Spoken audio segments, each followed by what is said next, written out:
Owning a home in Naperville is about living a great life today and investing in a secure tomorrow. On this show, we're going to give you the tools to do both. Welcome to the Naperville Real Estate Weekly Market Update. Hey everybody, how's it going out there? I'm Chris Grano. With me is Todd Gosden of Compass Mortgage, and we are the hosts for the Naperville Weekly Market Update. Yes. Todd, how you doing this week? I'm doing great. Listen, I always start with the weather because the weather is getting sensational, and I'm very happy about that. Otherwise, the market is very busy and very unpredictable right now, don't you think? Those are two things that are absolutely true, and I think the weather probably has something to do with it, so it's definitely not an irrelevant topic. But as always, we're going to go through the numbers here in Naperville for buying and selling, what's coming to the market, what's closing. We're going to talk about any changes in the financing world, and then we're always going to tackle a topic. Today we're going to talk about something that pops up in every real estate transaction, and I mean it pops up in our entire life, and that's dealing with emotion.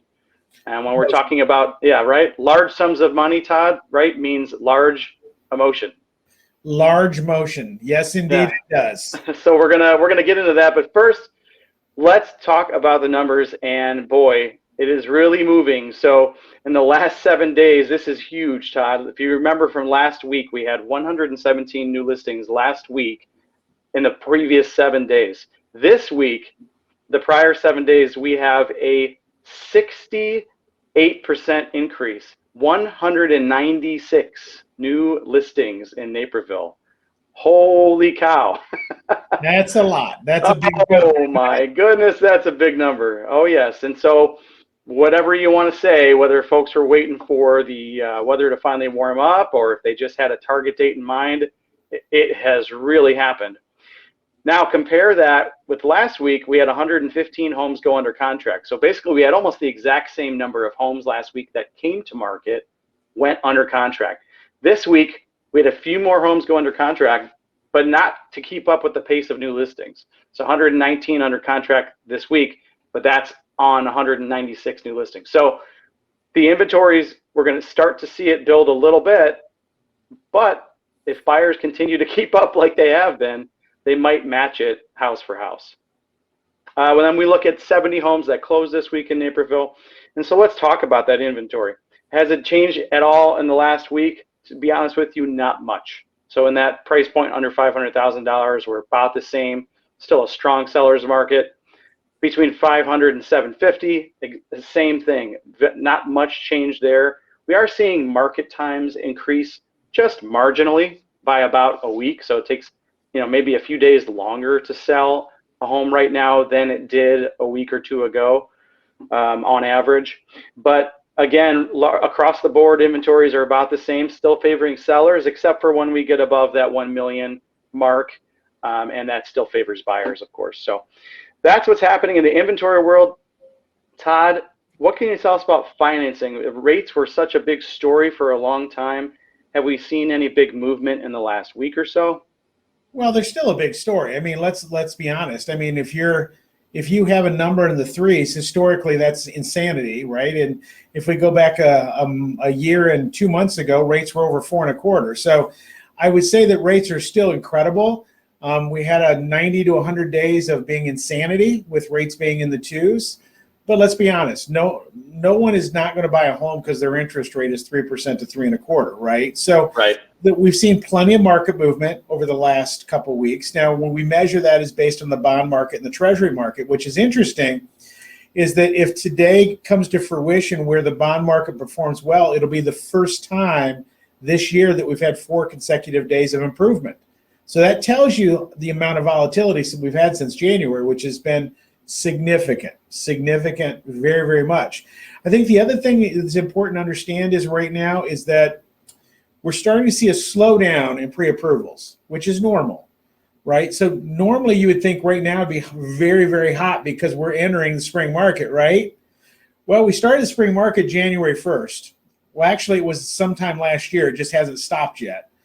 And that's why we have a shortage of inventory amongst other things, right? And I think that people need to understand is we have spring break rolling in. People are taking a little bit of a time out. But I really think that we're going to start seeing a gain in inventory once we get towards the end of April into May, where we're going to start seeing the fruits of all this. And there's not going to be as much difficulty maybe buying a home today as there was today or going back a month or two. So I think there's lots of positive things happening in the market, and still, forecasting almost 6.3 million homes to be sold this year in the United States, and the norm is right around 5 million. So there is a lot of homes that are going to be sold regardless of inventory, right? And you just proved it right now with your numbers. So that's kind of a market update right now. Right now, and everything that's going on can be highly emotional. That's right. That's right. Well, it's the biggest conversation I have, and it's a topic that I think a lot of folks, when they go to buy a home, people tend to see things in one of two ways. I feel like in this world, in the real estate world, and that's they either see it as purely financial, or they see it as purely personal, and it's really a mix of both. Some people understand that balance, but I see, depending on your personality type, maybe depending on how you were raised, what your ideas are about money, what your ideas are about home ownership, you tend to lean one way on that spectrum. And people forget that you might think that you are cold and calculated and a real financial guru, and don't we all, right? Don't we wish we could think of ourselves that way? But personal finance, which real estate is a part of, is personal, right? It is personal. Yeah, I mean, we're not talking about a few dollars here and there. We're talking about our home. This is the place that we live, and on top of that, it's a large sum of money. For most people, would you agree, Todd, buying and selling a home for the average American is the largest single financial transaction they will make in a lifetime? Of course, but I mean, let's add perspective to this, if I may, think about when you're buying your first car, you kind of have that stomach ache, like, should I do this or not do it? Listen, I still have it at my 20th some car, have that nervous energy, and I think you just bought a car, so you probably know what I'm talking about, right? Sure did, yeah. So the reality is that if you are feeling that, that's probably a good thing, because you're trying to measure whether or not you're doing something that should be financially responsible and if it makes sense. Yes. That doesn't eliminate the emotion. The emotion is eliminated by being empowered and educated through a process that takes away some of that emotion, not all of it, some of it, to at least you be able to bear through it and go, okay, I'm having a great experience.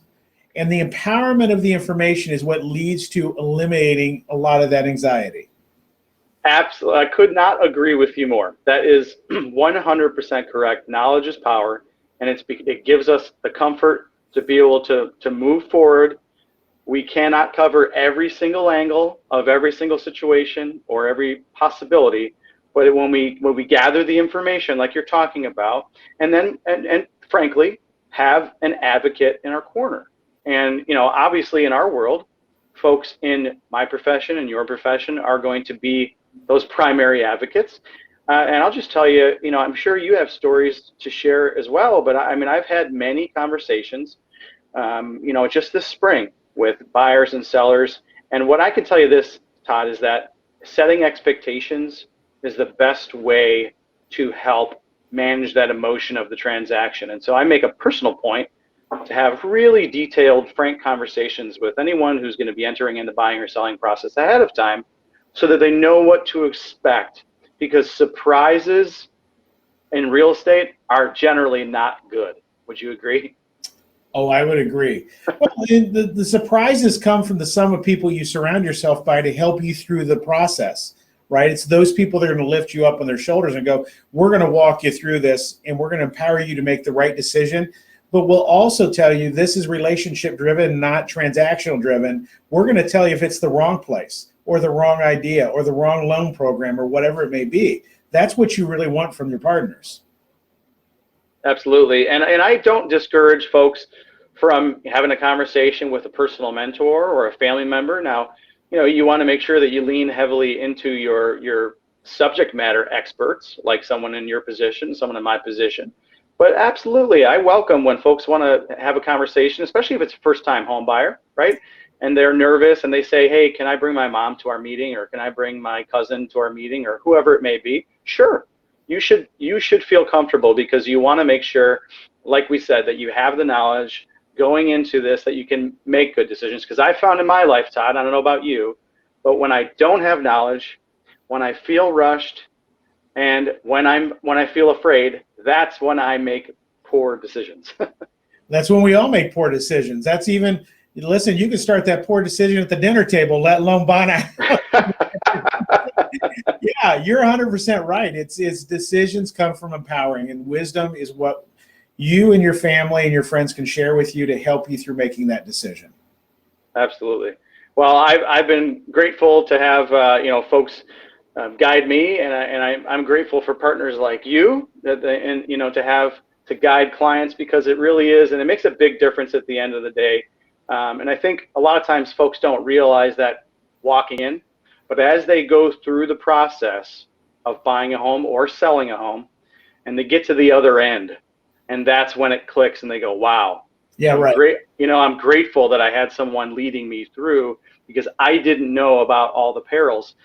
There's so many different ways that you can distinguish or eliminate emotion, but you know what? You have to be aware that it's never, ever going to completely go away. That's part of the experience. Whether it's joy or hurt or hard or whatever it is, people right now have emotion because they want to buy a house, but they just can't win to buy the house, right?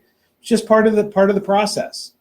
And that's probably the best way to leave it, actually, is you're right. So we covered what are the ways that you can try to contain that. Let's acknowledge that it exists. And I think that's the best way to say is it's okay. It's okay that you're going to feel some emotion. You should expect it. And like we said, moral of the story, partner with somebody who can help you put it all into perspective. Yep, embrace it. Absolutely. Todd, thank you as always. Yeah. Good talking with you this week, and look forward to some more big numbers next week, we hope, right? Let's see what it looks like. I'm anxious to hear. Absolutely. All right, you guys, be sure to check us out, as always, on all the major podcast platforms, Spotify, Apple Podcasts, Google Podcasts, on YouTube, and be sure to get in touch with myself or Todd if you have anything that we can help you with. Everyone have a wonderful week. Todd, take it easy. See you, buddy.